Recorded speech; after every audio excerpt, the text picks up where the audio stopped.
L'année dernière, à cette époque même, le budget de l'école n'a pas été voté. Suite à un budget non seulement qui n'est pas sincère, mais on a constaté pendant 3 ans, c'est les mêmes pratiques qui existent. Quelles sont ces pratiques? Ces pratiques, par exemple, on peut voir réparation, 7 millions de réparations chaque année. Et on a constaté également, pour plus de 26 millions, plus les 6 millions du budget de l'État, ça fait plus de 30 millions chaque année qu'on nous dit qu'il ne reste aucun sou dans l'établissement. Encore pire, demander aux élèves. Il n'y avait qu'une seule toilette fonctionnelle dans l'établissement. Les élèves font la queue pour aller aux toilettes. La bibliothèque était en train de s'effondrer. Le comptable matière, même, autant pour moi, la bibliothécaire nous a même dit qu'ils ont vu là-bas un serpent l'année dernière, dans la bibliothèque. Alors, on n'avait pas voté ce budget-là, parce qu'on avait dit qu'il faut que ce budget même soit sincère. Et même au niveau des uniformes, il y avait un scandale. Parce qu'il y a plus de 600 uniformes déjà commandés, déjà achetés, alors qu'on n'en avait pas besoin. On avait besoin de 2600 uniformes, ils ont commandé 3000 uniformes. On avait dit que ce budget-là, on ne peut pas le voter. Et ce n'est pas ça uniquement. Ça a continué. Des tables ont été volées dans cet établissement, amenées dans un autre, à Tcharingalgi, dans un autre établissement.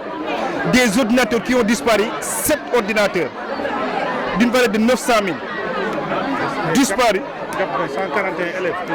Et il y a un gap de 141 élèves. Dans le budget, on nous a présenté un effectif de 520 élèves. Alors qu'il y avait 561 élèves inscrits. Une différence de 141 élèves, 1 400 000 qui disparaît comme ça. Vous savez quoi? Pour résumer, nous avons écrit un rapport au niveau des liens. Et l'IA même avait commandité une audit. Et même le proviseur et l'intendant sont en train de payer cet argent-là. Et il y a un OS sorti maintenant que le ministre lui-même a signé, affectant un nouveau intendant dans notre établissement. Mais jusqu'ici, il n'y a pas l'acte qui montre que voilà, l'autre doit prendre fonction et l'autre doit quitter.